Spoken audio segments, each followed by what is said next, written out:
నమస్తే welcome to our channel మనం TV నేను మీ శాన్వి ఈ రోజు మనతో పాటు మన స్టూడియోలో ఉన్నారు ప్రముఖ అనలిస్ట్ అప్సని రాజేష్ గారు మరి ఆయనతో మాట్లాడి ప్రస్తుత రాజకీయాల గురించి తెలుసుకుందాం హాయ్ సార్ నమస్తే నమస్తే సో ఇప్పుడు చూసుకుంటే జగన్మోహన్ రెడ్డి గారు నామినేషన్స్ కోసం మాట్లాడుతూ అవినాష్ రెడ్డి గారు చాలా అమాయకులు ఆయనకి ఏ పాపం తెలియదు అందుకే సీట్ ఇచ్చాను అని చెప్పేసి అంటున్నారు అలాగే దీంతో పాటు షర్మిలా గారిని ఉద్దేశించి అన్నారు అని చెప్పేసి అంటున్నారు ఇట్లా వైసీపీ వారసులు అని చెప్పి పసుపు చీరలు కట్టుకొని వెళ్తున్నారు అని చెప్పేసి నిజంగా టీడీపీని ఉద్దేశించి అన్నారా లేదంటే వైసీపీ వారసులు అంటే ఎవరిని ఉద్దేశించి అన్నారు?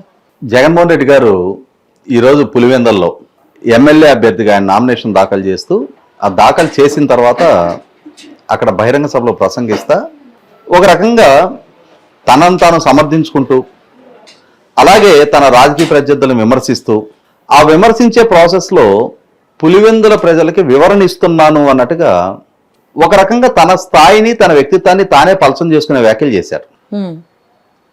ఎందుకంటే ఇవాళ పులివెందుల ప్రజలు నేను ఏది చెబితే అదే నమ్ముతారన్న అభిప్రాయంలో జగన్మోహన్ రెడ్డి గారు ఇప్పటికీ ఉన్నారు.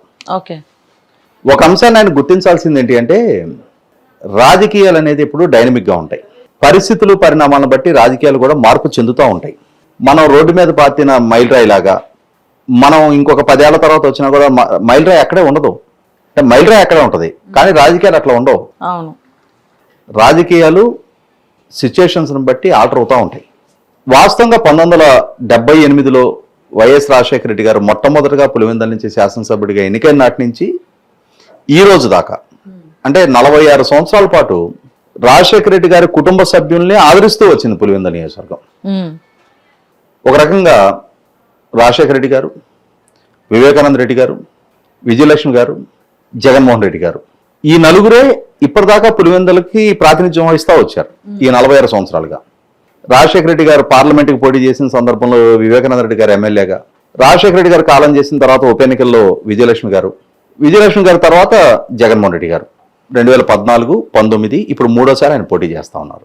జగన్మోహన్ రెడ్డి గారు ఆయన ప్రసంగంలో పులివెందుల ప్రజలకు ఏం చెప్తున్నారు అని అంటే, నా ప్రాణం పులివెందుల, నా శ్వాస పులివెందుల, నేను మీ బిడ్డని. ఎస్, పులివెందుల ప్రజలు 100కి 100 పాళ్ళు రాజశేఖర రెడ్డి గారి కుటుంబాన్ని ఓన్ చేసుకున్నారు కాబట్టి అప్రతిహతంగా 46 సంవత్సరాల పాటు ఆ కుటుంబాన్ని ఆదరిస్తున్నారు, ఎన్నికల్లో నెగ్గిస్తున్నారు. ఇదే సందర్భంలో జగన్మోహన్ రెడ్డి గారు అదే ప్రాంతానికి ఇవ్వాల్సిన వివరణ కూడా ఒకటి ఉంది. జగన్మోహన్ రెడ్డి గారు అక్రమాస్తుల కేసులో జైల్లో ఉన్నప్పుడు షర్మిల గారు జగన్మోహన్ రెడ్డి గారు సంధించిన బాణం అని చెప్పని ఇడుపులపై నుంచి పాదయాత్ర మొదలుపెట్టారు. ఆ పాదయాత్ర మొదలుపెట్టిన సందర్భంగా పులివెందుల ప్రాంతానికి చేరుకున్న తర్వాత పులివెందుల్లో ఒక వాటర్ బాటిల్లో నీళ్లు చూపిస్తూ, అంటే ఆ రోజు కాంగ్రెస్ ప్రభుత్వం ఉంది అధికారంలో, అంటే రాజశేఖర రెడ్డి గారు చనిపోయిన తరువాత రోసే గారు, కిరణ్ కుమార్ రెడ్డి గారు కొనసాగుతూ ఉన్నారు.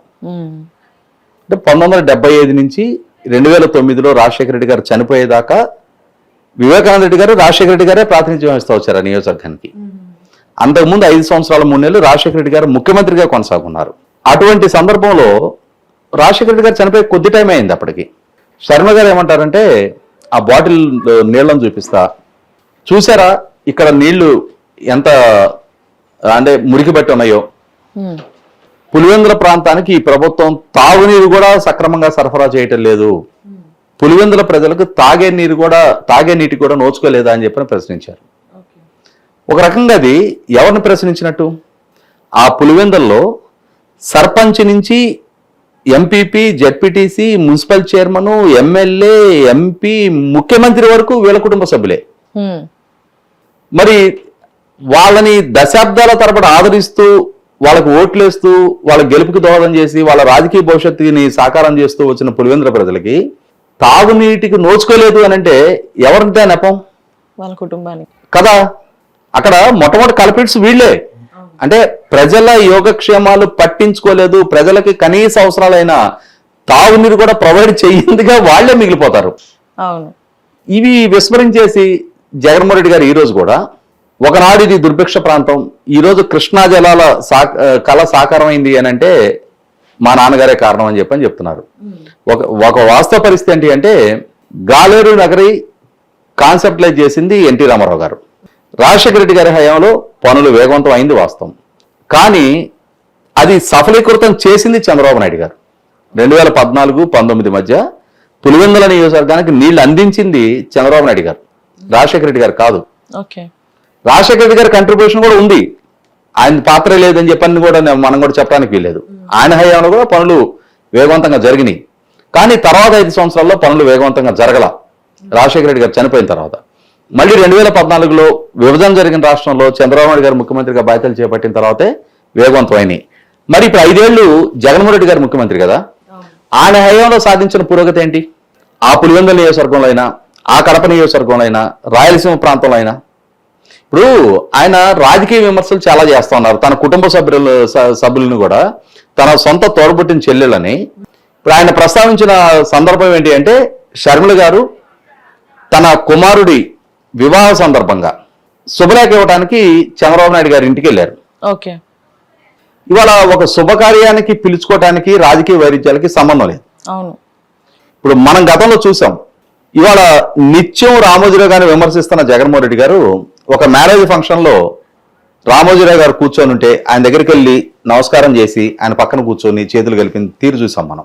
ఇప్పుడు ఫంక్షన్స్ లో ఎదురవుతారు, ఒకరికొకరు అభివాదం చేసుకోవటం అనేది అదేం తప్పు కూడా కాదు.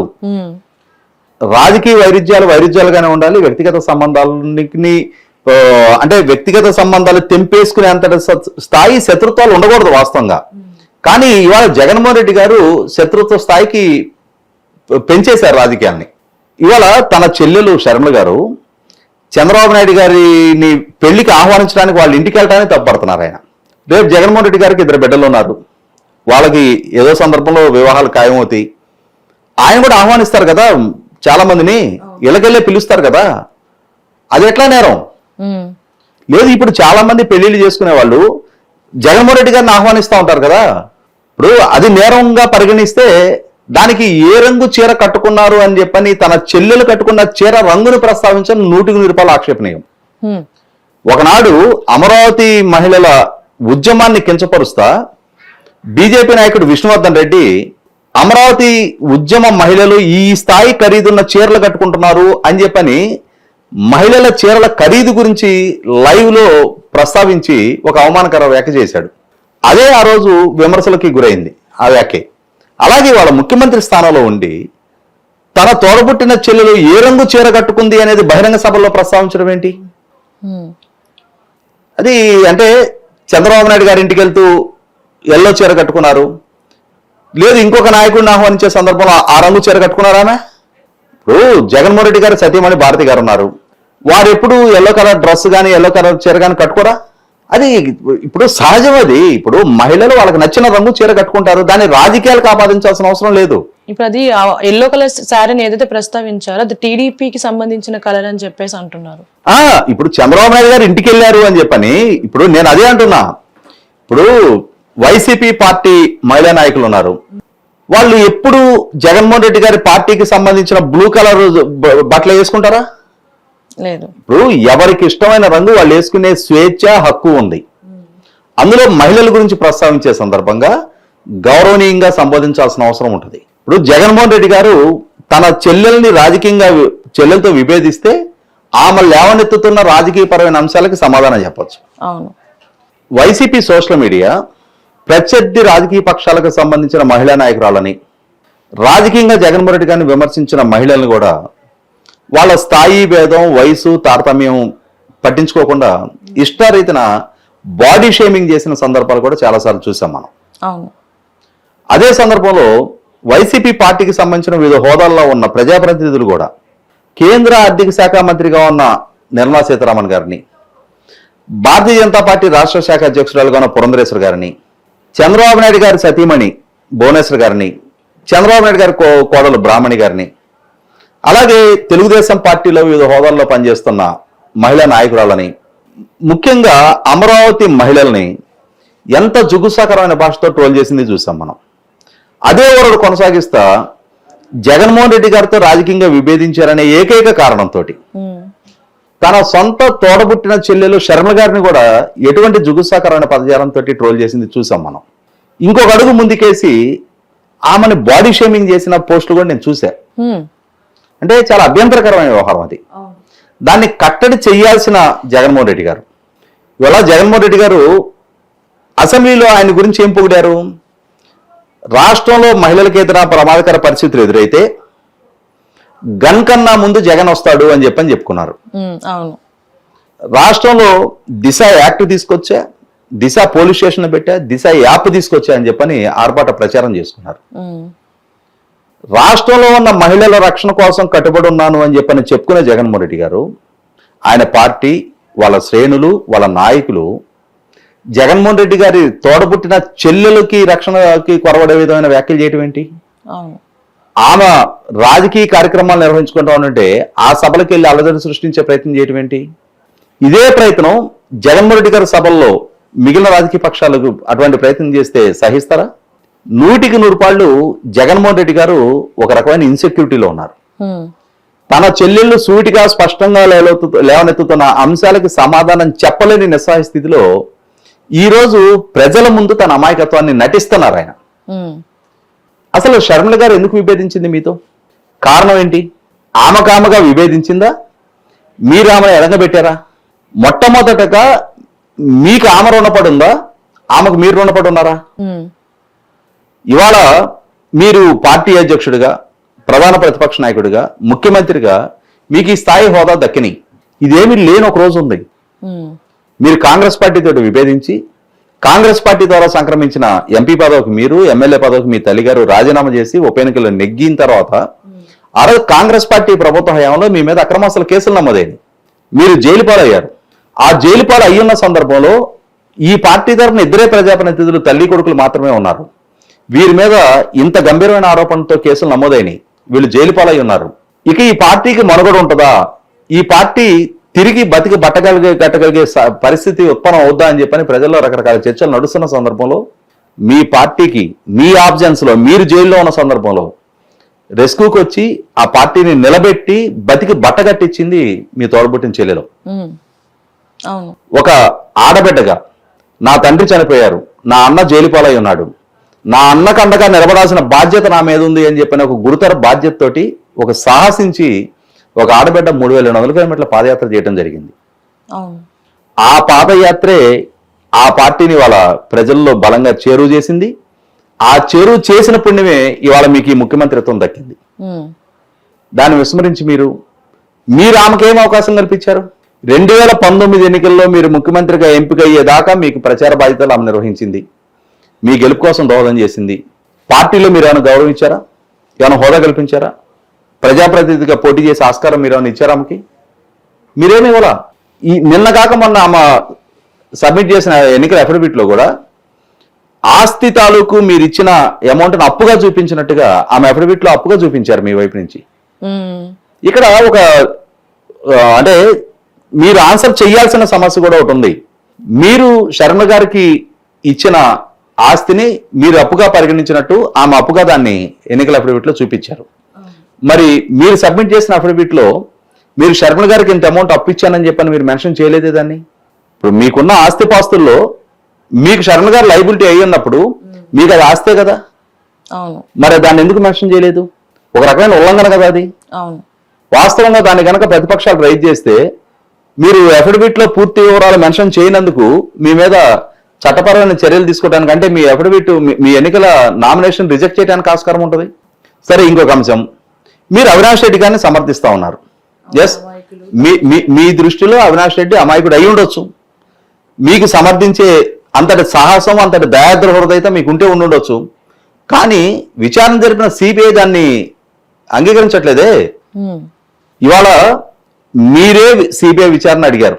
మీరు అడిగిన సిబిఐ విచారణ మీరు విత్డ్రా చేసుకున్నా కూడా మీతో చిన్నాన్న గారి కుమార్తె గౌరవ హైకోర్టు ఆదేశాలతో సిబిఐ విచారణ కోరుకొని సిబిఐ ద్వారా విచారణ జరిపించుకుంటున్నారు. సిబిఐ నిగ్గు తెలుస్తుంది అవినాష్ రెడ్డి అక్యూజన్ నెంబర్ 8 అని చెప్పని. అవినాష్ రెడ్డి బెయిల్ మీద ఉన్నాడు. ఖచ్చితంగా ఇవాళ చట్టం దృష్టిలో అతను దోషి.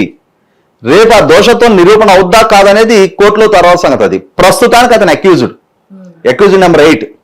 మీరు అమాయకుడు అని చెప్పని మీరు సర్టిఫికెట్ ఇచ్చిన మాత్రాన మీ సర్టిఫికెట్ ని కోర్టు పరిగణలోకి తీసుకోదు, సిబిఐ పరిగణలోకి తీసుకోదు.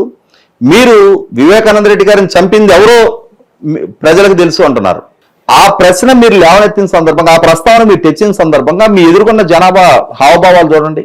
ఎస్, వాళ్ళకు వాస్తవాలు తెలుసు. మీరు రియలైజ్ అవ్వాల్సింది ఏంటి అంటే ఈ సంఘటన ప్రజల్లో విస్తృతంగా చర్చనీయాంశం అయిన తర్వాతే పట్టభద్రుల ఎమ్మెల్సీ ఎలక్షన్స్ లో మీ నియోజకవర్గంలో తెలుగుదేశం అభ్యర్థికి మెజార్టీ రావడం జరిగింది. మీరు మీ మూలాల్ని కోల్పోతున్న సంగతి మీరు రియలైజ్ అవ్వట్లా. ఖచ్చితంగా ఇవాళ ప్రజల్లో శర్మ గారు, డాక్టర్ సునీత గారు లేవనెత్తుతున్న అంశాలు చాలా విస్తృతంగా చర్చనీయాంశంగా మారినాయి. ఆ అంశాల ప్రాతిపదికగా మీరు సమాధానం చెప్పలేక మీరు వైఎస్ఆర్ వారసులే కాదు చంద్రబాబు వారసులు అని చెప్పే ప్రయత్నం చేస్తున్నారు. అవును, వైఎస్ఆర్ తో విభేదించిన వాళ్ళ వారసులు అని చెప్పే ప్రయత్నం చేస్తున్నారు. ఆమెని మీ వారసురాలుగా కొనసాగించుకోకుండా మీ వారసురాలుగా భావించే పరిగణించే మీకు అండదండలు ఆమె అందించారు. కానీ ఆమెని మీరు డిజోన్ చేసుకున్నారు, మీరు ఎడంగా పెట్టారు, మీరు అవకాశాలు ఇవ్వలేదు. ఇవ్వని పరిస్థితిలో తన రాజకీయ అవకాశాలు తనకు తాను సృష్టించుకుంటున్నారు ఇవాళ ఆవిడ. రాజకీయ ప్రత్యర్థిగా మీరు మార్చారు. మార్చిన తర్వాత రాజకీయ ప్రత్యర్థిగా విధానపరమైన ప్రశ్నలు ఆమె లేవనెత్తుతుంటే వాటికి సమాధానం చెప్పలేక ఈ రకంగా వ్యక్తిత్వహానాన్ని పాల్పడే ప్రయత్నం చేస్తున్నారు. వివేకానంద రెడ్డి గారి వ్యక్తిత్వహానాన్ని పాల్పడుతున్నారు. ఈ రోజు ఇదే అంశాలు ప్రస్తావిస్తూ మీ సొంత చిన్నమ్మ సౌభాగ్యమ్మ గారు ఒక లేఖ రాయటం జరిగింది. అవును, మీరు ఎంత వివరణ ఇచ్చే ప్రయత్నం చేసినా జగన్మోహన్ రెడ్డి గారు, ఇవాళ మీ కుటుంబ మహిళలు సౌభాగ్యమ్మ గారైనా, డాక్టర్ సునీత గారైనా, శర్మ గారైనా వాళ్ళు లేవనెత్తుతున్న అంశాలు, వాళ్ళు బాధితులుగా మీ వల్ల బాధితులుగా మారిన మీ కుటుంబ మహిళలుగా ప్రజల మధ్యకి వెళ్ళి వాళ్ళు ప్రస్తావిస్తున్న అంశాలు ప్రజల్లో చాలా విస్తృతంగా చర్చనీయాంశంగా మారుతున్నాయి. మీరిచ్చే వివరణ, మీ హావభావాలు, మీ ప్రసంగాలు ప్రజల్లో చాలా తేలిపోతున్నాయి. జగన్మోహన్ రెడ్డి గారు, మీరు రిలీజ్ అవ్వండి. Thank you sir.